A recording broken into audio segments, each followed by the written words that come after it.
আসসালামু আলাইকুম দর্শক, আমি আব্দুল সালাম, দৈনিক আওয়ার বাংলাদেশ, কুষ্টিয়া থেকে এই মুহূর্তে আপনাদের সাথে যুক্ত হয়েছি। আমি যখন কথা বলছিলাম, আমি দাঁড়িয়ে আছি ঠিক কুষ্টিয়া কোর্ট স্টেশন প্ল্যাটফর্ম প্রাঙ্গণে।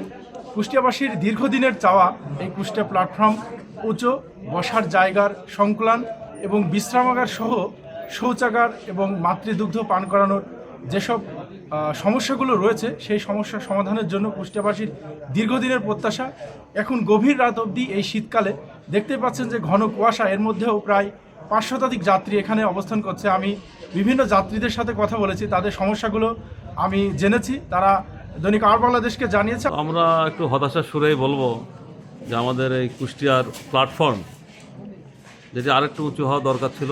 এখন জানেন যে অধিকাংশ মানুষেরই পায়ে ব্যথা, গায়ে ব্যথা আর কি, বিভিন্ন রোগে রোগাক্রান্ত থাকে, অনেক অসুস্থ মানুষজন থাকে, বৃদ্ধ থাকে, শিশু থাকে।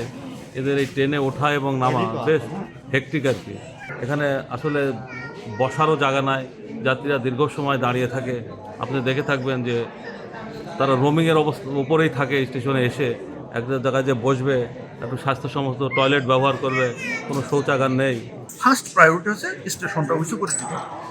সেকেন্ড প্রায়োরিটি যদি আমরা দিই, একটু বিশ্রামাগারটা উন্নয়ন করতে হবে। এই মূলত হলে পরে মোটামুটি হয়। আরেকটা জিনিস কি বলবো, প্ল্যাটফর্মের দৈর্ঘ্য, এইটা কিন্তু একটা বড় প্রবলেম। বিশেষ করে যারা প্রথমের বগি অথবা লাস্ট বগি যারা থাকে, দেখা যাচ্ছে প্ল্যাটফর্মের বাইরে বগিগুলো দাঁড়ায়, তখন তো নামা আরও মুশকিল। বিশেষ করে আমাদের কুষ্টিয়া কোর্ট স্টেশনে প্ল্যাটফর্ম উঁচু, শৌচাগার এবং মাতৃদুগ্ধ কর্নারটা দ্রুত যেন এর সমাধানটা হয়।